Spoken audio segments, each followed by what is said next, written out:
বন্ধুরা দুপুরবেলা কি দিয়ে ভাত খাচ্ছি দেখো।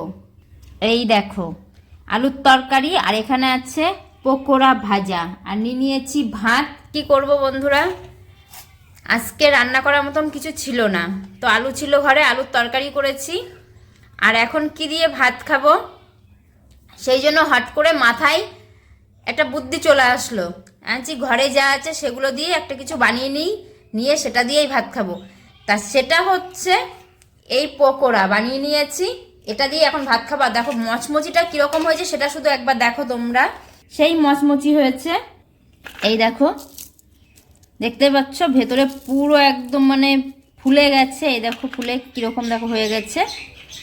আর এগুলো খেতেও যেমন সুস্বাদু, দেখতেও সুন্দর। এই দেখো পুরো মচমচি মচমচ করে ভেঙে যাচ্ছে। আর এটা কি দিয়ে করেছি বন্ধুরা, সেটা শুনলে অবাক হয়ে যাবে তোমরা।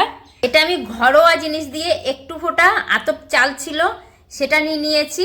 আর এখানে দিয়েছি আমি ঘরের ভাত রান্না করেছিলাম, ভাত নিয়েছি, ভাত আর আতপ চালের গুঁড়ো।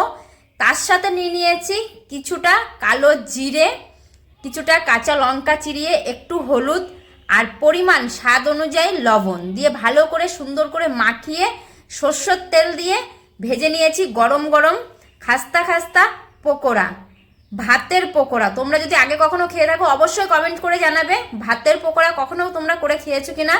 আর দেখো আমি খেয়ে দেখছি, আজকে আমি প্রথম বানাচ্ছি, আর আজকে আমি প্রথম খেয়ে দেখবো কেমন লাগে। সেই টেস্ট হয়েছে, সেই টেস্ট। তোমরা যারা যারা খাওনি বাড়িতে করে খেয়ে দেখো, খুব ভালো লাগবে। এরকম চাইলে পারে তোমরা এটা চায়ের সঙ্গেও খেতে পারো, সকালে টিফিনও করতে পারো, বা ভাতের সঙ্গেও খেতে পারো। আর ভিডিওটা ভালো লাগলে অবশ্যই লাইক কমেন্ট শেয়ার করে দেবে।